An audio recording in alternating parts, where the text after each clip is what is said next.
Imagine a bright spring morning in Vienna, Austria. A 10-year-old girl leaves her home, just like she does every day, to walk to school. She's carrying her school bag, thinking about the day ahead, and promising her mother she'll be careful. But this walk will not end at her classroom. Somewhere along the way, she vanishes. Her name is Natascha Kampusch.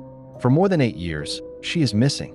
To her mother, to her family, and to the world, she has disappeared without a trace. But behind the silence, Natascha is alive, trapped in a nightmare that no one could have imagined. Her kidnapper believes he has built the perfect prison, a secret so airtight it could last a lifetime. Yet, against all odds, Natascha will one day outsmart him and step back into the world. This is the haunting story of Natascha Kampusch, a child stolen, hidden in plain sight, and her extraordinary fight for survival. It was March 2nd, 1998, an ordinary day in Vienna. That morning, 10-year-old Natascha had a small disagreement with her mother. She wanted to walk to school alone, to prove that she was growing up. Her mother, Brigitta, reluctantly agreed, not knowing it would be the last time she'd see her daughter that morning. Natascha set off down the street, wearing her red jacket and carrying her school bag. She never made it to school. Shortly after she left, witnesses reported seeing a girl matching her description being forced into a white van. One person tried to intervene, but the van sped away before they could react. By the time Brigitta realized her daughter hadn't arrived at school, panic set in. She contacted the police, and soon, a search was underway. But despite the urgency, Natascha had vanished in broad daylight, leaving almost nothing behind. The white van became the central clue. Police tracked down hundreds of vans in the area, questioning owners and searching vehicles. One of those questioned was a man named Wolfgang Priklopil, who owned a white minibus. At the time, he seemed calm, cooperative, and ordinary. Investigators found nothing suspicious, and he was dismissed as irrelevant. The mistake would haunt them for years. Days turned into weeks, weeks into months. Posters of Natascha's face were everywhere. The Austrian media covered the case relentlessly, fueling both fear and hope. But as time dragged on, hope began to fade. The sighting of the white van had been the strongest lead, but with no evidence and no ransom demands, police were left chasing shadows. Rumors swirled. Had she been taken abroad, trafficked, or worse? Her mother endured endless scrutiny from the press, even facing suspicion herself, as is common in such high-profile disappearances. For 8 long years, the case went cold. Every year, on the anniversary of her disappearance, news outlets revisited the story, and each time, there were fewer answers. To the public, Natascha Kampusch had become another unsolved mystery, a child gone forever. What no one knew was that just outside Vienna, in a quiet suburban neighborhood, Natascha was alive, hidden in a place no one would think to look. Her kidnapper, Wolfgang Priklopil, was 35 years old at the time of the abduction. To outsiders, he appeared to be an ordinary communications technician, quiet, perhaps eccentric, but not outwardly dangerous. Beneath this facade, however, he had been planning for years. At his home in Strashof and der Nordbahn, a short distance from Vienna, he had constructed a secret cellar hidden beneath his garage. The space was small, windowless, and soundproof. This would become Natascha's prison. For the first 6 months, she was kept underground almost constantly. The cellar measured just a few square meters. There was a small bed, a wash basin, and little else. It was a world of darkness and silence, where time seemed to stop. Priklopil controlled every aspect of her life. He dictated when she could eat, when she could sleep, and what she could do. Over time, he allowed her brief periods outside the cellar, into the house, into the garden, but always under his supervision. Any attempt at resistance was met with threats, and she lived in constant fear. Years passed this way.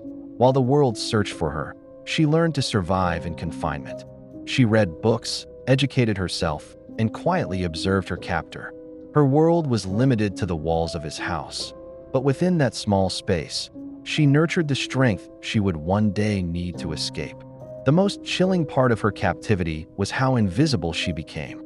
Neighbors saw Priklopil regularly, mowing his lawn, running errands, appearing perfectly normal. No one suspected he was hiding a child in his home. For 8 years, Natascha lived hidden in plain sight.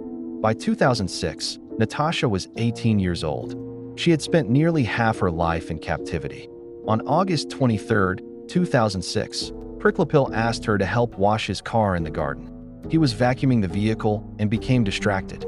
For the first time, he left her momentarily unguarded. In that brief moment, Natascha saw her chance. She dropped the vacuum cleaner, ran across the street, and approached a neighbor who was working in his garden. Out of breath, she begged for help, insisting she was the girl who had been missing for years. Police quickly arrived, and DNA confirmed the unbelievable truth. Natascha Kampusch was alive. The story made international headlines within hours. Austria, and the world, was stunned. The little girl who had disappeared on her way to school in 1998 had survived the impossible. But while the world celebrated her return, her kidnapper's story ended that same day. Realizing the police were closing in, Wolfgang Priklopil took his own life by throwing himself in front of a train. He would never stand trial for his crimes. Natascha's escape shocked the world, but her journey was far from over. The years that followed were filled with intense media attention. Everyone wanted to know how she had survived, what she had endured, and how she viewed her captor. Natascha spoke carefully, emphasizing that her story was her own to tell. In time, she wrote a memoir, sharing the details of her captivity and escape in her own words. She revealed the psychological manipulation she endured, the strategies she used to survive, and the courage it took to seize her one chance at freedom. Her case also raised difficult questions for Austrian authorities. How had the police overlooked Priklopil, especially when he had been questioned early on? How could a girl be held in a residential neighborhood for 8 years without discovery? Investigations followed, highlighting the failures but also the lessons learned. Today, Natascha Kampusch lives her life privately, away from the constant spotlight. She is a survivor, not defined solely by her captivity, but by her strength and resilience. Her story remains one of the most remarkable in modern history, a reminder of how one person's cruelty can steal years from another, but also how extraordinary the human will to survive can be. The story of Natascha Kampusch is more than just a kidnapping case. It is the story of a child stolen, a family broken, and a nation haunted by questions. But above all, it is a story of resilience. For 8 years, she lived in silence. But in the end, she found her voice, her freedom, and her future. For 8 long years, Natascha Kampusch was hidden in plain sight, trapped in a cellar built to erase her from the world. But her survival and escape stand as one of the most haunting and extraordinary cases in history. If you want to hear more stories of the vanished, the missing, and the unsolved, make sure you subscribe. Because next time, we'll uncover another case that still holds chilling secrets.